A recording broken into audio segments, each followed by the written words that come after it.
Hello and welcome back to the Filmverse, the #1 show of film and TV, news, reviews, whatever you want. It is all here. It is the #1 show on YouTube, in the world, on all platforms.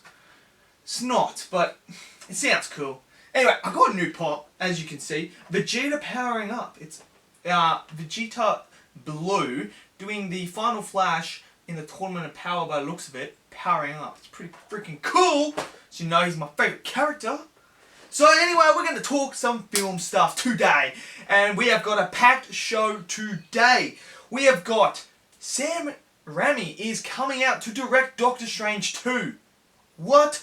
Are you serious? Yes, that is happening. We're doing Birds of Prey review, the Harley Quinn movie. We are going to review that as well. Emily Blunt and John Krasinski are possibly playing Fantastic Four characters. We're going to discuss that as well, and some rumours about that. Some rumours that George Lucas is going to be executive producer on the one of the new Star Wars TV shows going on Disney+. We're going to discuss that as well. So, let's get straight into this show. Look, we're going to start off with Birds of Prey, the Harley Quinn movie. Now, I went and saw it. Now, I personally thought, why are we making a Harley Quinn movie? Do we really need it? Does it really have to exist? This just makes no sense. The trailers didn't really, inspire me to go, look, I want to go see this. I'm so excited. I cannot wait. It's kind of a bit like, do I really have to see this one? I don't know. But then I was like, it's Margot Robbie. I'm a massive fan of her. I love her. I love watching her perform, do her art. Just absolutely fantastic in her craft. And I was like, she was really good in Suicide Squad. She was probably the strongest point of Suicide Squad was her portrayal of Harley Quinn. So I was like, you know what? The reviews look good. The reviews that were coming out were fantastic. So I was like, why not? And I tell you what. How do I say this? It blew my expectations out of the water. Basically, I really thoroughly enjoyed this film. I thought it was great. I had so much fun with this film. I mean, let's start off with Margot Robbie as Harley Quinn is absolutely exceptional. This role, she was born to play Harley Quinn. I cannot see another person playing Harley Quinn that well. She just captures this character of Harley Quinn and just makes you believe that she is Harley Quinn. She is phenomenal in this film. She is absolutely outstanding. I can't give it as much praise. This is a Harley Quinn film. She is the main character. They should just call it Harley Quinn. I don't know why they said Birds of Prey. It's not really Birds of Prey. But she is absolutely outstanding in this film. She's so good. So good. Ewan McGregor as Black Mask. Oh my god. I mean, I love Ewan McGregor, and he was phenomenal in this film as well. The way that him and Margot Robbie, the way they acted these characters, yes, can be a bit over the top, but that's what I got from this film, was those were supposed to be like that. And Ewan McGregor acted the absolute shit out of this character. He was he was that point where you're like, oh, you know what? He's a nice guy, but he's a bit unstable. I mean, he's a bit scary like that. You don't know what you're going to get. Are you going to get the good side, the nice side of him? Or are you going to get the, bam, psychopath, going to kill you? Don't know. He's henchman. Perfect, in my opinion, to play that counteractive person towards Ewan McGregor's character, Black Mask. I thought the leading henchman, was so good. He was a bit of psychotic, because he's a bit scary as well. As for the Birds of Prey, I thought they were all great in the way they did it. I thought Huntress, oh gosh, absolutely. Her character, the only problem I have with her character is I wanted more of Huntress. I did. I think her character was a bit, underused in this movie. I think they could have used it a bit more. That's a criticism for me. I want to see more Huntress. I think her character's interesting. She has a nice backstory to her, but I just think we saw her too late in the film, and that kind of hurt it as well. The other characters are fine. I have no problem with them. I thought they were good as well. The story, you know, it's all about Harley Quinn. She's broken up with the Joker, and now everyone knows, look, she doesn't have the Joker to back her anymore. She's fair game, and everyone who she's done wrong is after her, especially Black Mask. He is really after her. Obviously, the plot is basically trying to get something, someone stole something, and you're trying to retrieve it. So it's a pretty generic plot, which it can be a downside to it.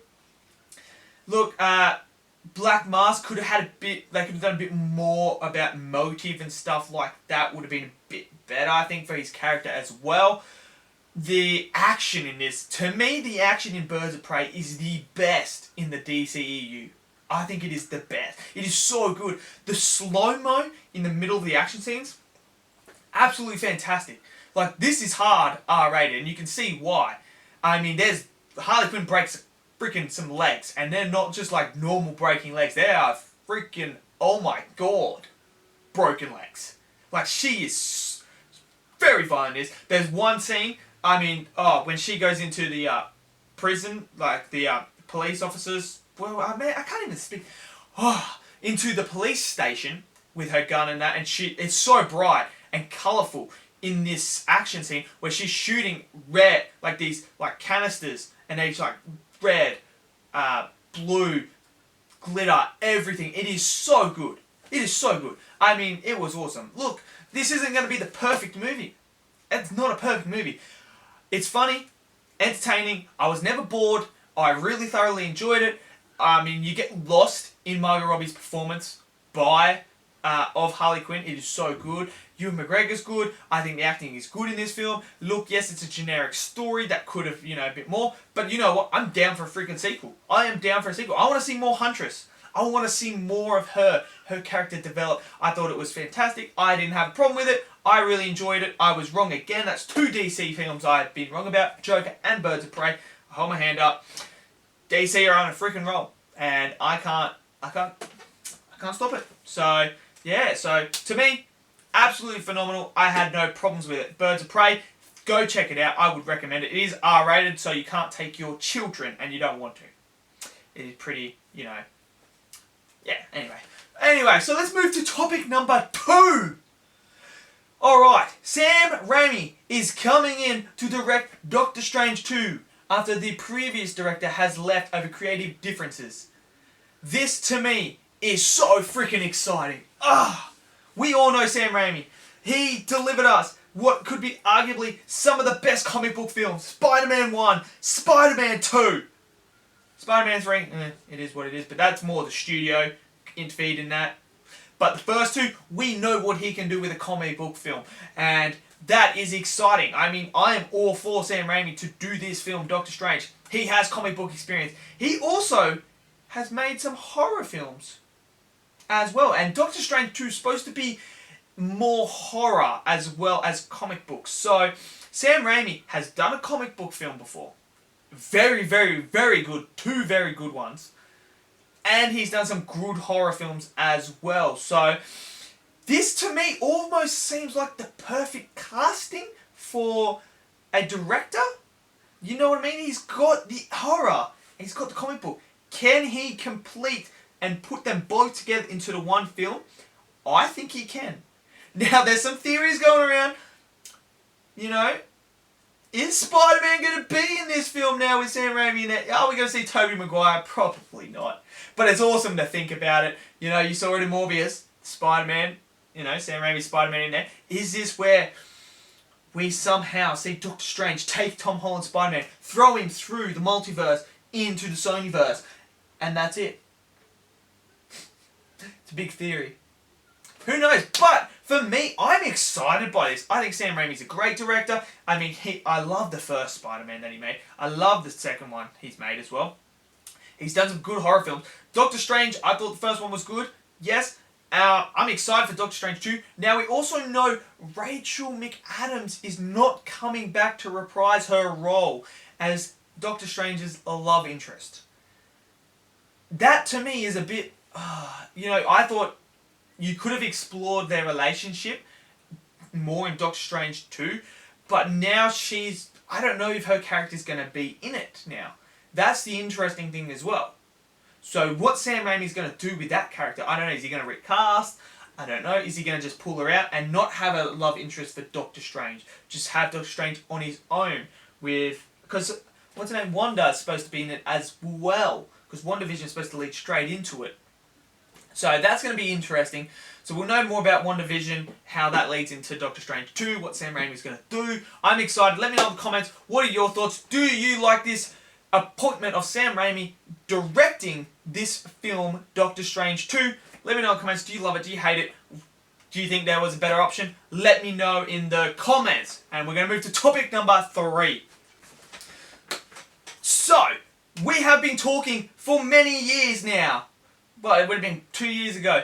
When we heard about that Fantastic Four could be potentially moving to Disney, to the MCU. They could be buying Fox. We all started speculating. Who is going to play Reed Richards? Who is going to play Sue Storm?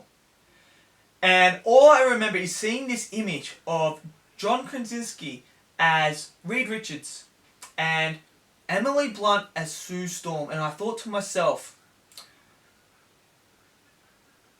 sign me up. Sign me up. I am down for that. Now we have reports. John Krasinski would love to play in the Fantastic Four. He would love to play a role as Reed Richards in the Fantastic Four. There is rumours out there that they are looking at these two. You know, they're both a couple in real life, so why not make them a couple on the screen? We've seen them on screen as a couple before. A Quiet Place. How good was that movie? How good was the dynamic? Was the chemistry and the relationship between Emily Blunt and John Krasinski in that film? Because they are actually together in real life, so their chemistry was absolutely phenomenal. Having these two, Emily Blunt is a fantastic actress. I love Emily Blunt. I absolutely adore her. And I think having her as Sue Storm works perfectly for me. John Krasinski, we know how good he is. He is only getting better and better and better. And I think he does have that look to him about, you know what, this guy looks really, really, really, really smart. But also looks like he could throw down with you. Which is, I think, a good mix for Reed Richards. And I would love to see these two play these characters.